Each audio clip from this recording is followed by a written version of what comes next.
Eto pa mga bossing ko, ang isa sa mga marirekomenda ko na napakalakas humakot ng swerte ng pera mga bossing bukod sa ating sipag at syaga, pananalig sa mahal na Panginoon, pagiging madiskarte mga bossing.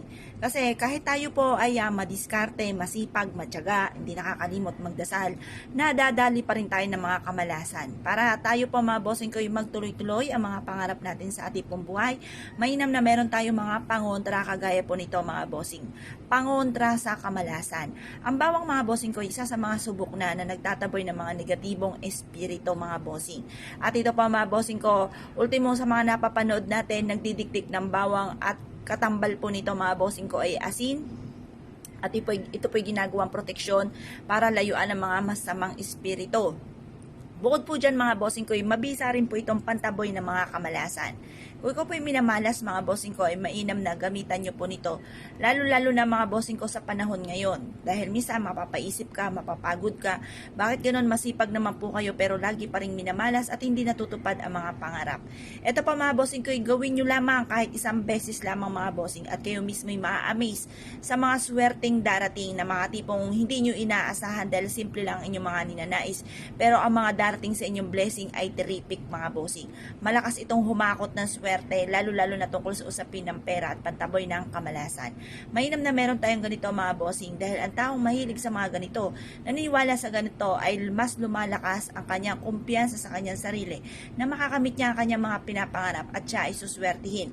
Kaya nga po nanonood kayo ng mga pampaswerte dahil nais nyo na kayo'y swertihin, lalo-lalo na kung ikaw ay gagawa mga bossing ko ng mga pampaswerte. Ito pa mga bossing ko, marirekomenda ko na gawin nyo po ito sa umaga ng mga bandang 6:30 or kaya po alas 7. Magbibilad tayo hanggang alas 8 lang ng umaga, tapos kunin nyo na po ito at ilagay sa inyo pong bag, ilagay sa inyo pong pouch, or ilagay sa inyo pong bulsa, ilagay nyo po ito sa inyo pong pitaka, ang dulot nito ay swerte. Ngayon pa mga bossing ko, isa ka sa mga mahilig sa mga pampaswerte at nais po na mag-avail sa amin, marami rin po kami mga pampaswerte.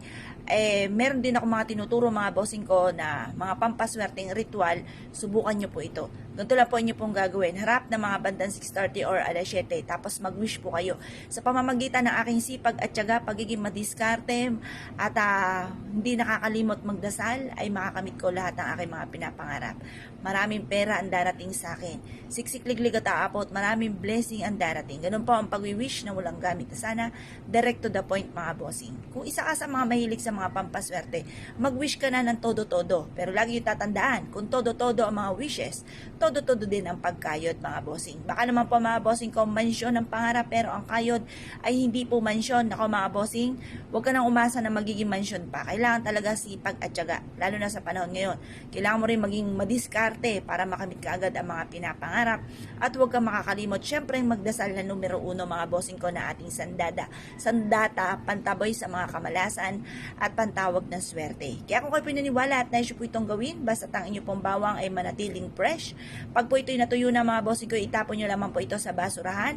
At ito pa mga bossing ko, ipalitan nyo ulit ng panibago na sariwang-sariwa na bawang para mas mabilis nating ma-achieve ang ating mga pinapangarap. I-check ang inyo pong mga bag. Kapag po may mga bawang na kayo dyan, tignan nyo po, baka ito ay tuyo na. Palitan nyo lang po ng panibago mga bossing. Kaya kung kayo pinaniwala at nais po itong gawin, ay siya mga bossing. Good luck po sa inyo po lahat.